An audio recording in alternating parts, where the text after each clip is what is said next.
Hello, everyone, and welcome back to another episode of the Black-Liberation.Tech podcast. I am your host, Dr. Renee Jordan, and today's topic is you can learn a lot from a sixth grader. I'm going to go ahead and start by reading a blog post from December 2nd, 2017, and it's entitled, You Can Learn a Lot from a Sixth Grader. On yesterday, I had the distinct privilege of presenting You Can Learn a Lot from a Sixth Grader field notes from the pilot of an after-school STEM program at the 2017 Georgia Tech STEM Education Research Expo, which was hosted by the Georgia Tech chapter of the American Society for Engineering Education, GTASE.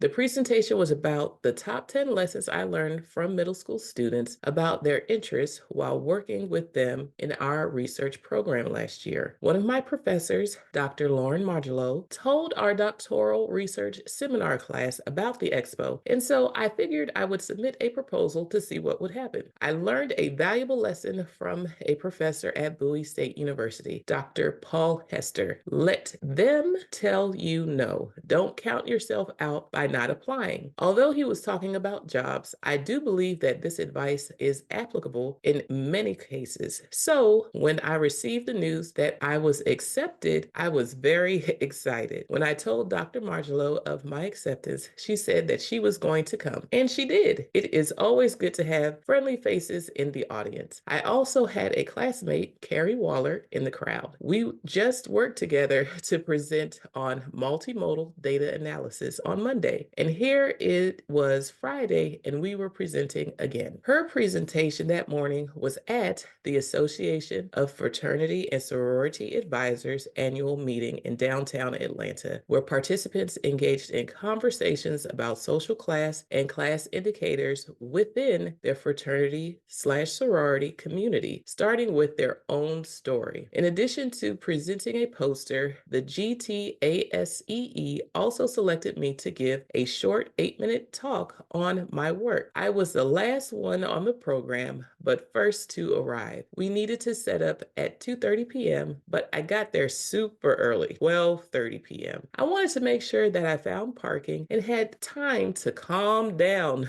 from being excited and nervous. You can only be so excited after waiting for a long time. During that time, I jotted down notes on my presentation printout and text friends. I enjoyed the presenters and made a couple of suggestions that I hope will help as they move forward in their work. One of my recommendations was to a presenter who was grappling with how to capture in a few words the reason one of her participants felt the need as a Black man to get a PhD in chemistry. His reason for pursuing a PhD reminded me of the concept of double consciousness as discussed by W.E.B. Du Bois in The Soul of Black Folks. I wrote down double consciousness and W.E.B. Du Bois on the back of my card and slipped it to her. I asked, "Have you read?" She responded, "No, I have not," and thanked me for the suggestion. It's funny how things happen sometimes. The presenter just before me could not get the PDF to show in presentation mode on the one computer all of the other presenters were using, so he switched it out to his laptop and closed the other one. When he shut the laptop, I thought to myself, oh no. Do you know what happens when you close a laptop versus what happens when it goes to a screensaver versus what happens when it goes into hibernation mode? My presentation was on the closed laptop. I was ready for anything when it was my turn, and anything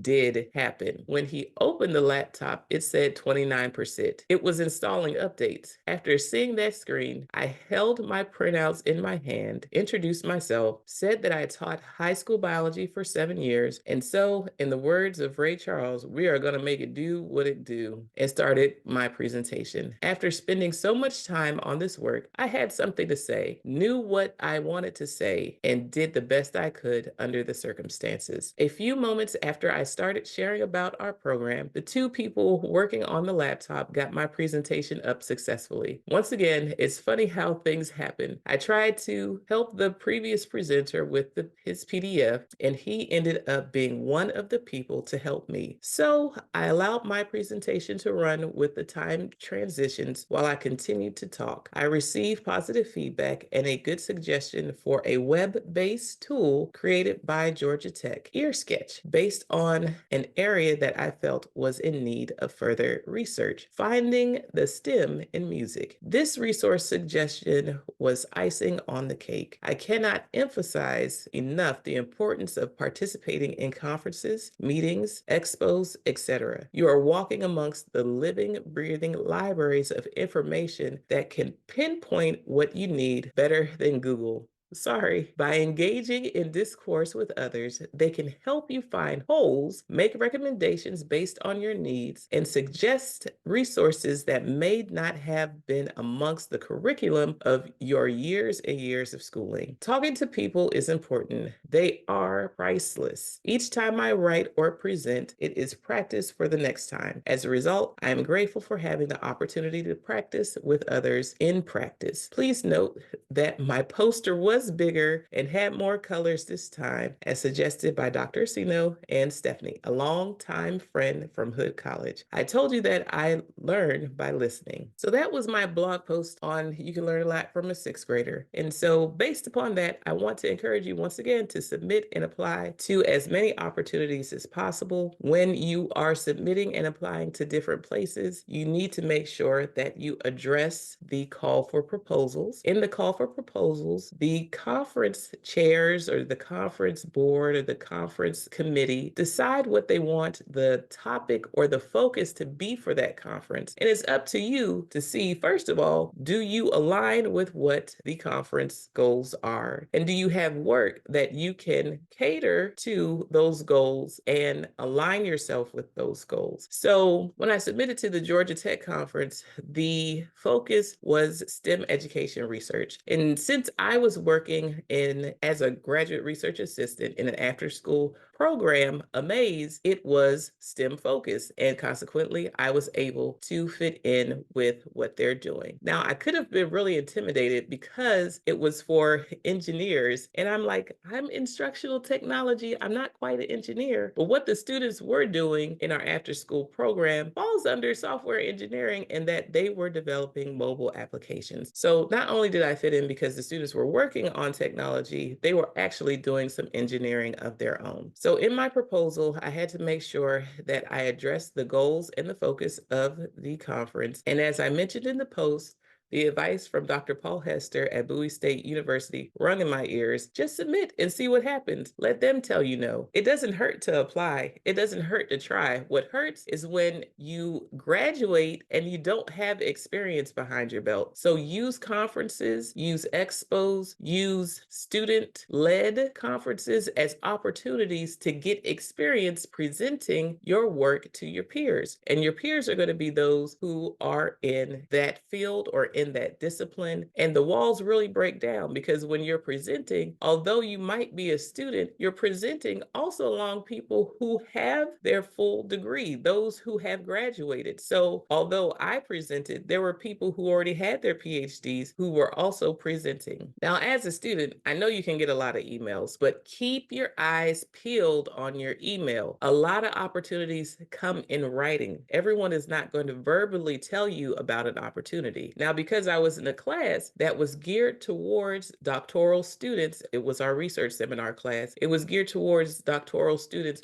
doing the work that comes along with being in a doctoral program. So the things that you have to do outside of your classwork, your coursework, being actively engaged in conferences, being actively engaged in reviewing journal articles, being actively engaged by being a reviewer for conferences were some of the topics that are addressed in that course. Other things that are addressed in that course include reviewing your CV/resume, applying for jobs, and getting through your doctoral program by making sure that you have all of your residency credits. So whether that's time as a graduate research assistant, whether that's time as a teaching assistant, whether that's making sure that you've completed your required internships, all of the extra stuff that you need to do so that when you graduate, you are offering more than just book knowledge. You're being able to offer experience as a part of your doctoral studies. Once again, it's good to see friendly faces in the crowd. So when you go to a conference, make sure you browse through the other speakers to see if there's anybody else that's from your class that is attending and presenting, whether those people are students or teachers, because you never know, they might come in and support you as well, or at least you're paying it forward by going to their presentation and being a friendly face in the audience. And hopefully you will have friendly faces in the audience when you present. It can be a little nerve-wracking when you're doing the best you can and it feels like there's crickets in the audience. So it's helpful to have people in your crowd who are there to support you, even if it's just with a smile, a warm, friendly smile. When you go to conferences, make sure you get there early. Check out the technology that they have available. See if you need to use an adapter to make a connection, or make sure you read all the emails from the conference to find out if you indeed have to send your presentation ahead of time. Sometimes they might even use a shareable document that everyone dumps their presentations on, such as Google Slides. Maybe they even have them dumped into a box folder or a Google Drive folder or a Dropbox folder so that they can be pulled by the conference committee and available to you once you enter the room. Go back to the last blog post, or even this one, as proof that technology can go wrong when you least expect it, or the parameters could be a little off and you might need a little help in order to get it just right. So please make sure when you get to a conference early, check out the technology. Make sure you bring your adapters with you. You want to make sure that you are able to connect with the technology at the conference. And you may even need to bring your own. So you might need to bring your own laptop, your own cords, your own adapters, but they should at least have the projector so that you can project your presentation. Now, one of the tricks that I learned by going to conferences, I found out that one of the conferences did require Google Docs, but what someone did on their slide in the Google Doc, they simply dropped a link to their Canva presentation and they were able to present their beautiful Canva presentation by clicking on a link. So there are workarounds in case you prefer to use other platforms, but be prepared to use the platform that they are requiring. Be prepared to have a PDF version of your presentation just in case the PowerPoint doesn't work. The PowerPoint is a different update from your original one and the transitions aren't working, or your internet goes down. Perhaps you might need to pull up that hard PDF copy or PowerPoint copy from your computer directly in order to present. If you're tech savvy and you're in a room and things aren't going well for the person who's presenting, feel free to ask if you can lend a hand in order to assist them. Sometimes it's a matter of hitting different function keys on PCs in order to get the screen to do right. Or another issue that I've seen is when someone goes to present and the presenter screen comes up. And so if you know how to quickly click so that it is not showing the person's notes on the screen while they present, that might come in handy. And it would also be good for you to know how to switch back and forth between those screens as well for yourself in case you are not quite familiar with it. Another technical challenge that you might want to think about is what happens, or what do I do if the computer decides to do an update in the middle or before my presentation? It happens.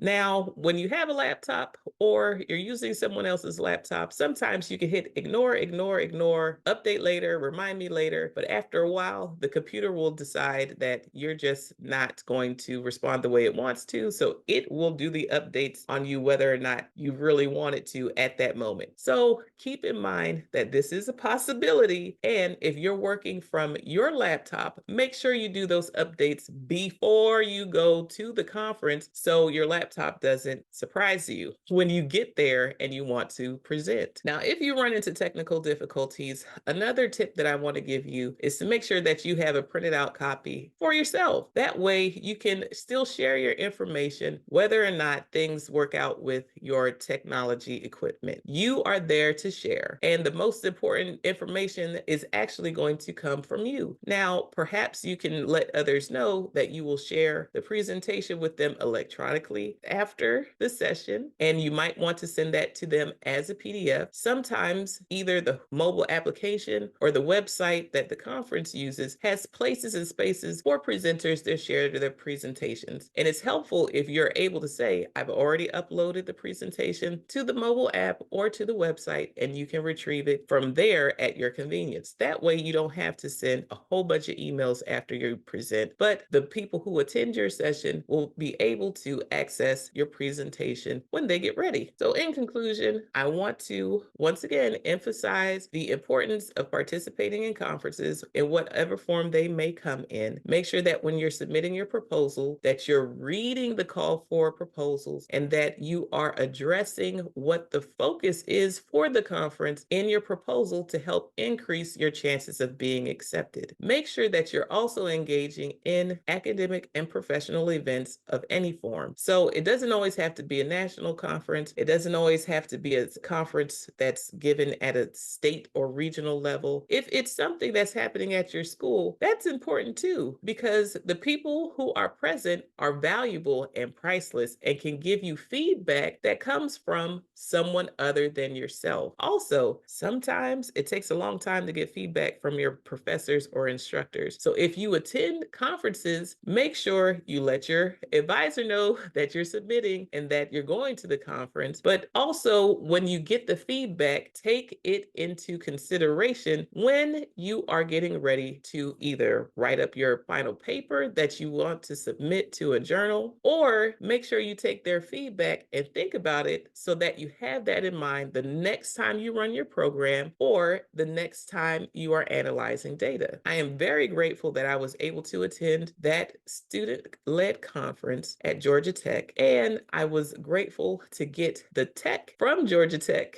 participants in the form of ear sketch to explore further in my future. I'm also grateful for the practice that I was able to obtain as a result of my participation and the growth that I experienced in my presentation skills, as well as analysis skills as a result of engaging in that presentation. Also, as a result of participating in the poster session, I was also able to prove to myself that I could make a poster that is the right size. So this one was much larger than the last time. It was about 3 by 5 feet. So I had plenty of room in terms of being able to spread out the information that I wanted to share. There was someone who actually, I don't speed read, but he read all the way through my poster presentation and was able to ask questions based upon what he read. And that was pretty cool because sometimes people just come up and ask you to tell them about your poster and then they ask questions. But I thought it was cool that he was able to speed read through my poster and ask me questions based upon what I had present. And he even pointed out that I forgot to put the logo for our after school program on the poster. So that was another lesson learned. And from that point on, I made sure that I had the logo of our after school program on my work so that when people saw it, they would say, oh, okay, that's the name of the after school program. Another tip for posters